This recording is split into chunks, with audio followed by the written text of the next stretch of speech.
सबको जय मसीह की। मैं जतिन बब्बर और आप देख रहे हैं मसीह परिवार चैनल। जैसे कि आप सब जानते हैं कि मैं इस चैनल पे प्रभु के अलग अलग दासों की वीडियोस डालता हूं, तो अगर आपको हमारा चैनल अच्छा लगता है तो आप इस चैनल को ज़्यादा से ज़्यादा सब्सक्राइब जरूर करें, ताकि आप प्रभु के वचन को सुन सके। वीडियोस को ज़्यादा से ज़्यादा शेयर करें, ताकि जिन लोगों तक वचन नहीं पहुंचा उन तक भी वचन पहुंच सके। सबको जय मसीह की। एक बार मैं आपसे दोबारा कहूँगा कि इस चैनल को सब्सक्राइब जरूर करें और वीडियोस को ज़्यादा से ज़्यादा शेयर करें। जय मसीह की। हो सकता है आज आपके पास आप इतने साल से सेवा करते हो, 21 साल से आप घर ना बना पाए हो, आपके घर में अकाल पड़ा हुआ है घर लेने के लिए, अकाल पड़ा हुआ है जॉब के लिए, गवर्नमेंट जॉब के लिए। आज तक आपकी पीढ़ियों में कहते हैं कि बेटा नहीं देखा होगा, बेटियां बेटियां होंगी, या आपकी पीढ़ियों में किसी को संतान हुई नहीं है। मैं कह रहा हूं कि आप इस समय परेशान हो, किसी भी प्रॉब्लम में हो, या आपने हमेशा आपके पासपोर्ट ऑफ रिफ्यूजल हो, या आप सेवा करना चाहते हो पर आप पास्टर हो कई साल से, लेकिन आपके ऊपर एक भी दर्शन ना आया हो, एक भी भविष्यवाणी का शब्द ना आया हो, एक भी आश्चर्य कराव आपकी लाइफ में ना हो, एक भी आपको कोई बात ऐसी ना करनी आती जिससे आप आत्मा को जीत सकें, तो इसी समय परमेश्वर का आत्मा आपसे बात कर रहा है। कहता कोई कारण है, और उसी समय जब हम परमेश्वर से पूछते हैं तो उसी समय पवित्र आत्मा में बताता है। लेकिन ज्यादातर कहता बहुत सारी बातें जो है परमेश्वर बताता है कि बहुत सारे लोग जब एक दूसरे को अपराध क्षमा नहीं करते, बहुत सारी बातें हमारे अंदर चलती हैं, जब हम अपने लोगों को माफ नहीं करते तो परमेश्वर सबसे ज्यादा नाराज होता है। यह याद रखना, क्योंकि क्षमादान एक महादान गिना गया है परमेश्वर की नजर में। तो जो लोग क्षमा नहीं करते एक दूसरे को, इसलिए उनके बहुत सारे 90% में से 80% लोग, मैं हर वीरवार इस बात की टीचिंग देता हूं कि ताकि आप सीखें और संडे को आएं और अपने घर बैठकर ही आशीष पाएं।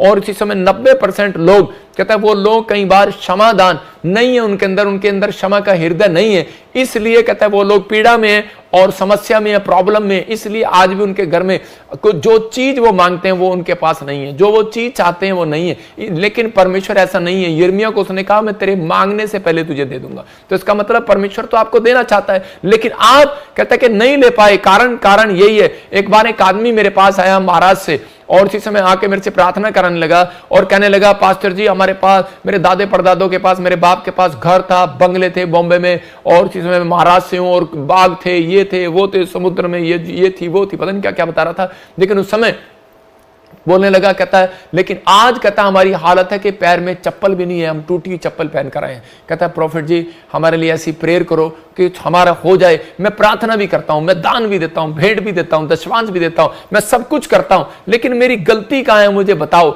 मैंने कहा परमेश्वर से पूछता हूं और प्रार्थना करता हूं। जब मैंने प्रार्थना किया उसके लिए, तो प्रभु के आत्मा ने, ये गिफ्ट है मेरे ऊपर, प्रभु मुझे 5 मिनट के अंदर, 2 सेकंड के अंदर मुझे बहुत सारे लोगों की प्रॉब्लम्स बताता है। तो उसी समय मैंने जब उसके लिए बताया और उसी समय वो हिल गया। मैंने कहा परमेश्वर ने मुझे दिखाया कि आपकी फैमिलियों में कुछ आपके जो दादे परदादे थे, तो उसी समय वो माफ नहीं करते थे किसी को। और फिर उसने अपने दादे परदादों की सच्चाई को बताया और उसने कहा कि हाँ मेरे दादे परदादों ने कह रहे कि क्या किया, मेरे दादे ने गरीब लोगों की जगह को रख लिया और गरीब लोगों के अंगूठे लगवाकर कह रहा कि उनके घर रख लिए, उनको ब्याज पर पैसा देकर उनको रख लिया। और मेरे बाप ने भी ऐसा ही किया। जो लोग मेरे बाप के पास आते थे कि आपके दादा क्या वो ऋण क्षमा कर दो, तो उसी समय वो गुस्सा करता था, क्षमा नहीं करता था, कोई माफ नहीं करता था। और उसी समय उसके बाद कहता उसके वंश पर एक शराब पड़ा, और उसी समय वो दुष्ट आत्माएं उसका पीछा नहीं छोड़ रही थी। उसके घर में कह रहे कि बच्चे पैदा होते मर जाते, बच्चे पैदा होते मर जाते। अगर कोई बच्चा सुरक्षित भी होता, घर में कोई मेंबर सुरक्षित होता, तो उसको ऐसी बीमारी हो जाती जिससे उसका सारा पैसा बीमारियों में चला जाता। कहता है हम इतने करोड़पति थे, इतने अरबपति थे, कहता हम जीरो हो गए, ना हम मर रहे हैं ना जी रहे हैं। कहता है कि बिल्कुल जीरो कर दिया। कारण, रीजन क्या था? रीजन ये क्योंकि उसके बाप दादाओं ने कहता है जिसका लिया उसका वापिस नहीं दिया। आज बहुत सारे लोग ये गलती करते हैं। अगर किसी से उधार ले लेंगे, 5,000 ले लेंगे, 10,000 ले लेंगे, 1 लाख दे देंगे। लेना आसान है लेकिन देना बहुत मुश्किल है। मैंने क्या सिखाया आपको? देना है। तो उसी समय लिया लोगों ने लेना स्टार्ट कर दिया। करे कि बहुत सारे, मैं कह रहा हूं कि आज भी चर्चों में ये चलता है कि भाई मुझे 5,000 उधारी दे दे, 50,000 दे दे, लाख दे दे, 10 लाख दे दे, 20 लाख दे दे, मैं तेरी टोपी इधर से कमाऊंगा, इधर से कमाऊंगा, इधर से कमाऊंगा। लेकिन आपको नहीं पता। कहता है कि जब आप ले रहे हैं तो उसके बाद कहता है कि जिस व्यक्ति से आप ले रहे हैं उसकी जो प्रॉब्लम्स है वो आपका पीछा करेंगी। अब आप समझ में आया कि नहीं? कहता है कि लेकिन जो चीज आप बिना प्रार्थना के लेते हैं तो उसमें आशीष नहीं रहती, वो प्रॉब्लम्स की चीजें होती हैं। जब आप प्रार्थना करते हैं और परमेश्वर से मांगते हैं तब आप लेने के लिए जाते हैं मार्केट में, तो वो आपको आशीष में मिलेगी। लेकिन जो चीज कहता है कि आपने उधारा ले लिया और आपने किसी का नहीं दिया, वापिस नहीं दिया, जब मन में नहीं दिया किसी का वापिस, तो उसी समय परमेश्वर कहता है कि उन लोगों से नाराज होता है। आज भी बहुत सारे लोग घटी में, आज भी लोग कर्जे में, आज भी लोग प्रॉब्लम में। कुछ लोगों का मन होता है कि मैं ले लूं और दे ना पाऊं और दूं ना, लेकिन आज आप प्रार्थना करें कि परमेश्वर कि जो मैंने अगर किसी का रखा है, जो मैंने किसी का लिया है, मेरे पिता परमेश्वर मुझे बना मैं देने पाऊं यीशु मसीह के नाम में। आपकी समझ में आया? लेकिन आज बहुत सारे लोग कर्जे में, प्रॉब्लम्स में, क्योंकि आज बहुत सारी चीजें कह रहा परमेश्वर ने इन चीजों के लिए कहा, कह रहा सुलेमान को कहा कि तेरे घराने में, तेरे टाइम में दाऊद को भी कहा कि कोई भी जो है कह रहा कि फिलिस्तीनियों से ब्याह ना करे और अन्य जातियों से शादी ना करें। लेकिन आज भी मसीह लोग जब अन्य जाति लोगों से शादियां कर लेते हैं तो उसके बाद जो उनकी प्रॉब्लम्स होती हैं वो उनके घर में आ जाती हैं। मैं यही बताना चाहता हूं, कहता है कि आप उसी समय, कहता है कि बहुत सारी चीजें जो हैं अकाल को लाने के लिए, अपने घर में प्रॉब्लम्स को लाने के लिए आज कोई जिम्मेवार नहीं, आप खुद जिम्मेवार हैं। आज बहुत सारी चीजों में अगर आप चाहते हैं कि अकाल खत्म हो जाए तो बाइबल का अध्ययन करना शुरू करो। आप चाहते हैं तो दूसरों को माफ करो। अगर आप चाहते हैं तो पश्चाताप करो कि परमेश्वर ये गलती मैं दोबारा नहीं करूंगा और मैं देना सीखूंगा। परमेश्वर मैं इस समय पवित्र आत्मा दी तुझे समय देता हूं, जिसका लिया मैं वापस दे सकूं। परमेश्वर मुझे इतना दे कि मैं परमेश्वर तेरे राज्य के लिए बोल सकूं। जब आप ऐसा कहेंगे तो परमेश्वर आपको इतना देगा। कुछ लोग दशमांश नहीं देते परमेश्वर का, और ये प्रॉब्लम स्टार्ट हो जाती है उन लोगों की जिंदगियों में। अकाल पड़ा रहता है। कुछ भी जो दशमांश नहीं देता, मैं कह रहा हूं कि वो स्वर्ग जा सकता है, लेकिन जो दशमांश नहीं देता इस धरती पर जब तक गरीब रहेगा, जब तक वो जिंदा रहेगा, जब तक वो कर्जे में रहेगा, जब तक जिंदा, कभी बड़ा आदमी नहीं बन सकता। मतलब पैसा जो दान जो है, दशमांश जो है, वो आपकी धरती पर आर्थिक तंगी को दूर करने के लिए, आपको बढ़ाने के लिए, आपकी स्पिरिचुअल ग्रोथ के साथ साथ आपकी फाइनेंस ग्रोथ करने के लिए। मैं कह रहा हूं स्पिरिचुअल ग्रोथ आपकी प्रेयर करती है, लेकिन आपका कैरेक्टर करता, आपका चरित्र करता, आपकी आत्मिकता कह रहा है कि आपकी ग्रोथ करती है। आप जब प्रार्थना करते हैं अभिषेक के साथ तो उसी समय, लेकिन कहता है लेकिन आप फाइनेंस में ग्रोथ होना है तो आपको परमेश्वर को देना सीखना है। परमेश्वर को, अगर आपके पास पैसा नहीं है तो आपको समय देना है परमेश्वर को। परमेश्वर आपके ऊपर से अकाल हटा देगा। मैं कह रहा हूं हर चीज का अकाल हटेगा। इफिसियों 4:32 में लिखा कि ज्यादातर प्रॉब्लम लोगों के जीवन में इसलिए आती है क्योंकि वो एक दूसरे को के अपराध क्षमा नहीं करते। यहां इफिसियों में 4:32 में क्या लिखा? एक दूसरे पर कृपालु और करुणामय हो। हाँ। और जैसे परमेश्वर ने मसीह में तुम्हारे अपराध क्षमा किए, हाँ। वैसे ही तुम भी एक दूसरे के अपराध क्षमा करो। देखो कहता है कि जैसे मसीह ने तुम्हारे अपराध क्षमा किए वैसे ही तुम भी एक दूसरे के अपराध क्षमा करो। एक बार यीशु मसीह ने उदाहरण दिया किसी को, कहता है कि अगर मैंने तेरे तोड़े माफ कर दिए, तेरा ऋण माफ कर दिया, एक राजा ने ऋण माफ कर दिया, तो उसी समय लेकिन उस व्यक्ति का जब ऋण माफ हुआ तो वो धन्यवाद करके चला गया राजा के सामने से।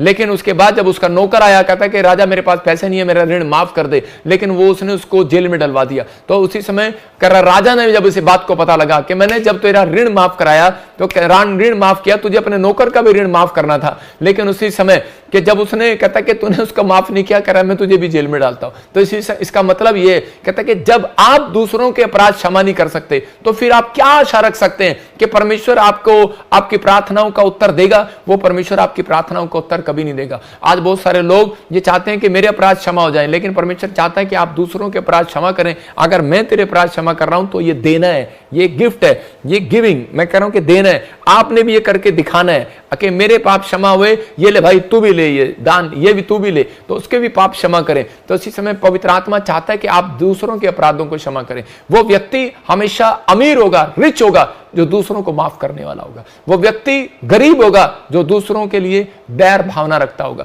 जो अंदर से घृणा रखता होगा, जो अंदर से क्रोधित होगा, जो अंदर से जलता होगा। इसके घर में कार कैसे आ गई, इसके घर में ये कैसे हो गया, इसके घर में वो चीज कैसे आ गई। मैं कह रहा हूं यूसुफ के भाइयों ने उसे खड्डे में गिरा दिया और उसे खड्डे में फेंक दिया मारने के लिए, और यूसुफ जो है वो चिंता में रहा, परेशानियों में रहा। लेकिन उसके भाइयों ने बाद में उसको बेच दिया, मिस्र में बेच दिया गया वो, लेकिन उसने उफ तक नहीं किया, अपने भाइयों को माफ कर दिया। उसने दिमाग से निकाल दिया, छोड़ परे मुझे खड्डे में डाला था, फुल कर स्क्रीन। और इसी समय जब उसको खड्डे में डाल दिया तो उसके बाद कहता कि उस व्यक्ति ने उनको माफ कर दिया और उसी समय थोड़े दिन के बाद परमेश्वर ने देखा उसका चरित्र, और उसका चरित्र देखने के बाद उसकी स्टोरी को पलट दिया, उसके हालात को पलट दिया। क्यों? क्योंकि परमेश्वर के वचन के साथ वो चल रहा था। क्योंकि वचन में लिखा कि परमेश्वर का वचन पर मन जो लगाता है वो कल्याण पाता है। तो उसको वो ये याद था कि मेरे बाप दादे मुझे क्या सिखाते हैं, पुरखों की किताबें मुझे क्या सिखाती हैं, धर्मशास्त्र पुस्तकें मुझे क्या सिखाती हैं। आज अगर आप अपने बच्चों को सिखाएं कि नहीं बेटे, अगर तुम्हें कोई गाली दे रहा है, मार रहा है, तो उसको माफ करो, कोई बात नहीं बेटे, तुम अपने उसका रास्ता बदल लो। कीड़ी जो है अपना रास्ता बदल लेती है, बेटे तू अपना रास्ता बदलने की कोशिश कर। अगर वो फिर भी तुझे परेशान कर रहा है तो हिम्मत ना हार, परमेश्वर से प्रार्थना कर। तो उसी समय यूसुफ जो है अपने भाइयों से झगड़ा करने के बजाय कहता है कि वो परमेश्वर का धन्यवाद करता रहा और वहां से चला गया। और उसके बाद कहता है मिस्र देश में ऐसा उसकी किस्मत पलटी कि परमेश्वर ने उसको ऐसा भाग्यवान कर दिया कि वो जो दर्शन देखता था, जो वो ड्रीम्स देखता था, वो सच हो जाते थे, वो एक भविष्यवक्ता बन गया। और उसी समय वो राजा को जब उसने वो ड्रीम का भेद बताया तो उसी समय राजा ने उसको उठाकर देश का प्रधानमंत्री बना दिया। कहता है ये सबसे बड़ा मतलब बुद्धिमान व्यक्ति है, कहता है मुझे तो यही व्यक्ति चाहिए। और उसी समय परमेश्वर ने उसको उस देश में प्रधानमंत्री बना दिया। मैं कह रहा हूं कि अगर आज आप दूसरों के अपराध क्षमा करने वाले हो, आपके अंदर कहता है दूसरों के लिए घृणा नहीं है, अगर आपके बच्चों को सिखा रहे हैं कि दूसरों के लिए बैर भाव नहीं है, मैं कह रहा हूं कि आप जलते नहीं है, तो परमेश्वर का आत्मा आपके बच्चों को कह रहा है कि ऐसे फोन आएंगे, याद रखना इस महीने के अंदर, अगले साल के अंदर, कह रहे यूरोप से, इंग्लैंड से, अमेरिका से, बड़ी बड़ी कंपनियों फैक्ट्रियों से फोन आएंगे कि यही बच्चे हमें चाहिए, यही बच्चे चाहिए हमें। परमेश्वर का आत्मा उनके अंदर डालेगा, यही बच्चे इन्हें चाहिए। तो पवित्र आत्मा कह रहा है कि आज यूसुफ को परमेश्वर ने वहां देश में प्रधानमंत्री कैसे बना दिया, उसके चरित्र ने बना दिया। उसके अंदर परमेश्वर का भय था, ये आज्ञाएं थी, वो परमेश्वर की आज्ञा मानने वाला व्यक्ति था। और उसी समय कह रहा है जब उसके भाई उससे मिले, जब उनको पता लगा कि हमारा भाई देश का प्रधानमंत्री बन गया, और इजराइल में क्या हुआ, अकाल पड़ गया। याद रखना, जब आशीषित व्यक्ति आपके घर से चला जाएगा, आपके घर में अकाल आ जाएंगे। जब प्रार्थना करने वाला व्यक्ति आपके घर से चला जाएगा, अकाल आ जाएंगे। याद रखना, कहता है कि ये व्यक्ति कह रहा है कि जो परमेश्वर के चाल चलन पर चलने वाला था यूसुफ, जब इजराइल से गया तो इजराइल में अकाल आ गया। और उसी समय जब वो 7 साल का अकाल पड़ा तो उसी समय पूरी दुनिया में, और उसके बाद कहता है कि वो अकाल के दिनों में मिस्र से लोगों ने खाया, क्योंकि वो आशीषित व्यक्ति वहां था, प्रार्थना करने वाला योद्धा वहां था। अगर आज आप कहता है अपनी लाइफ में कहता है कि परमेश्वर से कुछ चाहते हैं, तो अपने अंदर सबसे पहले ये 4 पॉइंट्स अपने अंदर याद रखना है कि बाइबल को अध्ययन करना है, कहता दूसरों को माफ करना है, पश्चाताप करना है, ये गलती दोबारा नहीं करूंगा, और देना है, सीखना है। मतलब कि देना सीखना है, देना सीखो, कुछ भी करो, परमेश्वर के सामने नम्र हो जाओ, दीन हो जाओ और परमेश्वर को कहो। तो पवित्र आत्मा अपने लोगों को बताना चाहता है। मत्ती के 6 चैप्टर में भी एक जगह पर लिखा, 6 अध्याय में, कि कह रहा कि अगर जो भी कोई भेंट के बारे में लिखा, 5 का हाँ पढ़ो, 24 5 का 24 देखो क्या लिखा, 23-24। भेंट वही वेदी के सामने छोड़ दे, हाँ। और जाकर पहले अपने भाई से मेल मिलाप कर, हाँ। और तब आकर अपनी भेंट चढ़ा। देखो, जब परमेश्वर भेंट ही लेना स्वीकार नहीं कर रहा तो परमेश्वर कैसे आपके काम, आपकी प्रार्थनाओं को उत्तर देगा। जब आप प्रार्थना करते हैं तो वो एक भेंट है। जब आप प्रार्थना कर रहे होते हैं तो परमेश्वर को भेंट चढ़ा रहे होते हैं, तो उसी समय परमेश्वर उन प्रार्थनाओं को कभी नहीं सुनता, क्योंकि जिसमें आप यहाँ प्रार्थना करने आए लेकिन अपने भाई के लिए आपके अंदर मन में कुड़कुड़ाहट चल रही है, अपनी भाभी के लिए, अपने ननद के लिए, अपनी सास के लिए, अपने बच्चों के लिए, अपने परिवार के रिश्तेदार पड़ोसियों के लिए आपकी कड़वाहट है अगर मन में, तो परमेश्वर उन प्रार्थनाओं को कभी नहीं सुनता। इसलिए उसको कहा जाकर पहले अपने भाई को से मेल मिलाप कर, तब अपनी भेंट चढ़ाना, तब अपनी प्रार्थना करना, तब मेरे चर्च में आना। आप समझ रहे हैं कि नहीं? लेकिन बहुत सारे लोगों के अंदर 100 में से 90% लोग के अंदर गुस्सा रहता है, कुछ ना कुछ बात है। किसी ने मेरा कोट पहन लिया था, इसने मेरे जूते फाड़ दिए थे, अशोक ने मेरे 10 रुपए नहीं दिए थे, उसने मेरा ये नहीं दिया था, मेरी ननंद ने मेरे साथ बुरा किया, मेरी जमीन ले लिया, मेरे पति को साथ धोखा किया। और आज हो सकता है आपके घर में कोई ना कोई, आपके दिमाग में कोई ना कोई बात चल रही हो, और इसी समय आप किसी ना किसी व्यक्ति से नाराज हो। क्या आप अपने दिमाग पर हाथ रख के पूछ सकते हैं, हेलो दिमाग मुझे बताएं मैं किससे नाराज हूं? आपको पता लगेगा आप किससे नाराज हैं। आप पूछो उससे, दिमाग मैं किससे नाराज हूं? हो सकता है पति पत्नी से नाराज हो, रात को लेट आता है, आप किससे नाराज हैं? पति शराब पीकर आता है, आप किससे नाराज हैं? ये यहां पर मैं बता रहा हूं, कैन और हाबिल के बारे में दिखाएंगे। और कैन और हाबिल कहता है ये परमेश्वर के आदम के दो लड़के थे, कैन और हाबिल, और ये परमेश्वर के पास जो है प्रार्थना करने के लिए गए। और जैसे ये भेंट लेकर गए तो यहां पर आप राइट साइड में देख रहे हैं, हाबिल की भेंट को उठा लिया और कैन की भेंट वहीं रही, और उसने हाथ में पत्थर उठा लिया। उसने कहा, कहता है कि मेरे भाई की भेंट ले ली लेकिन इसकी भेंट नहीं ली, क्योंकि परमेश्वर ने उसको कहा, कह रहा जा पहले अपने भाई से मेल कर ले। लेकिन उसके मन में अंदर से इच्छा, अच्छा हृदय नहीं था। जलन रखता था, मतलब कुछ ना कुछ बात के लिए वो अंदर से अंदर छड़ा रहता था। मतलब परमेश्वर का आत्मा ऐसे लोगों के जीवन में काम नहीं करता। और उसने अपने भाई को मार दिया और हत्या कर दी, और एक पाप और उसने कर दिया, और उसके बाद कैन सारी जिंदगी भटकता फिरा, 100 गज का प्लाट नहीं जोड़ पाया अपनी जिंदगी के अंदर। हो सकता है आज बहुत सारे लोग प्रार्थना करते हो, यीशु मसीह को जानते हो, बड़ा बड़ा लॉकेट डाल रखा हो आपने गले में, लेकिन आपके घर में बैठने की खाट भी ना हो। मैं कहूंगा ऐसे लोगों के लिए बेशर्मी की बात है ये। आप 100 गज का प्लाट भी ना जोड़ पाए हो अगर प्रभु में आने के बाद, मैं कहूंगा परमेश्वर ऐसा नहीं है। इसका मतलब आप कहता है कि यहां पर गलत चल रहे हैं। अगर आप विश्वास करें तो पवित्र आत्मा से कहें कि परमेश्वर, मैंने आज तक किसी के लिए, अपने ताऊ चाचों भाई बहनों के लिए अगर मैंने कहीं भी अभी जगह खोल रखी है तो इसी समय उसको बंद करता हूं। मैं हो सकता है कह रहा कि आपने कहीं जगह खोल रखी है। मैं आपको बता रहा हूं कि मेरे परिवार में मेरे डैडी और 6 भाई, और इसी समय आधी दर्जन भाई और 2 बहनें, 8। और इसी समय मैं देखता था कि मेरा डैडी कभी मेरे छोटे भाई की मदद, अपने भाई की मदद करता था, कभी बड़े की करता था, कभी उसकी। उसने हमारी तरफ कभी ध्यान नहीं दिया, और मैं बड़ा गुस्से में रहता था। और मैं कहता था, और मेरी माँ को सुनाता रहता था, और जब भी वो बात करती थी तो पिटाई भी कर देता था। लेकिन उसके बाद कहता है कि हमने देखा, लेकिन हमारे हृदय के अंदर हमारे ताऊ चाचों के लिए, बुआओं के लिए, हर एक के लिए हमारे अंदर से एक नफरत भर गई कि यही शायद सिखाते हैं, मेरी दादी सिखाती है और ये मेरी माँ को मारता है। और हम छोटे छोटे 8वीं क्लास में जब मैं पढ़ता था तो उसी समय मेरे अंदर एक नफरत भर गई, और मैं प्रभु को नहीं जानता था बचपन में। और उसी समय जब बड़ा भी हुआ, प्रभु में भी आ गया, तो मैं उस समय में भी मैं अपने ताऊ चाचों को सुसमाचार सुनाने नहीं गया। मैंने कहा छोड़ना, क्या करना इनको, इन्हें मानते तो है नहीं, सुनते तो है नहीं। आज बहुत सारे लोग यही करते हैं, छोड़ना, इसने नहीं सुनना, इसने नहीं मानना। लेकिन उस समय मैं बहुत प्रार्थनाएं करता था, लेकिन मैं पास्टर तो था, 3 साल तक मेरे ऊपर कोई अभिषेक नहीं था, कोई भी भविष्यवाणी नहीं थी, कोई भी आश्चर्यक्रम मेरी लाइफ में नहीं था, कोई अभिषेक मेरे जीवन में नहीं था। लेकिन एक दिन जब मैं प्रार्थना करके रो रहा था परमेश्वर के सामने, परमेश्वर मुझे बता मेरे अंदर कमी का है, तो उसी समय परमेश्वर ने मुझे कहा, बेटे, कह रहा तेरे अंदर आज भी एक नफरत का बीज है, आज भी तेरे अंदर कहता है कि क्षमा का दान नहीं है, आज भी तेरे अंदर कहता है अपराध, कहता है तूने खुद तो क्षमा करा ली लेकिन दूसरों की क्षमा नहीं कर सकता। कहता है तेरे चाचे ने तेरी स्कॉर्पियो गाड़ी रख ली, कहता है कि इसलिए तू नफरत करता है। तेरे मामे ने तुझे अच्छा कहता है कि तुझे कोट नहीं दिया, कहता है तेरी शादी में भात नहीं दिया, कहता है कि इसलिए तू नफरत करता है। मुझे एक एक चीज बताया कि तेरी दादी ने, कहता है कि तेरी दादी ने, कहता है कि लेकिन तू ये नहीं किया इसलिए तूने उसको माफ नहीं किया। तेरी दादी चुगली लगाती थी तेरी माँ की, इसलिए तूने माफ नहीं किया। कह रहे और तेरा ताऊ जो है, कहता मतलब तेरे चाचे जो है, मतलब कि वो उनके, और बुआ जो है तेरे डैडी से पैसे ले लेते थे, तुम्हें पैसे नहीं मिलते, तूने माफ नहीं किया।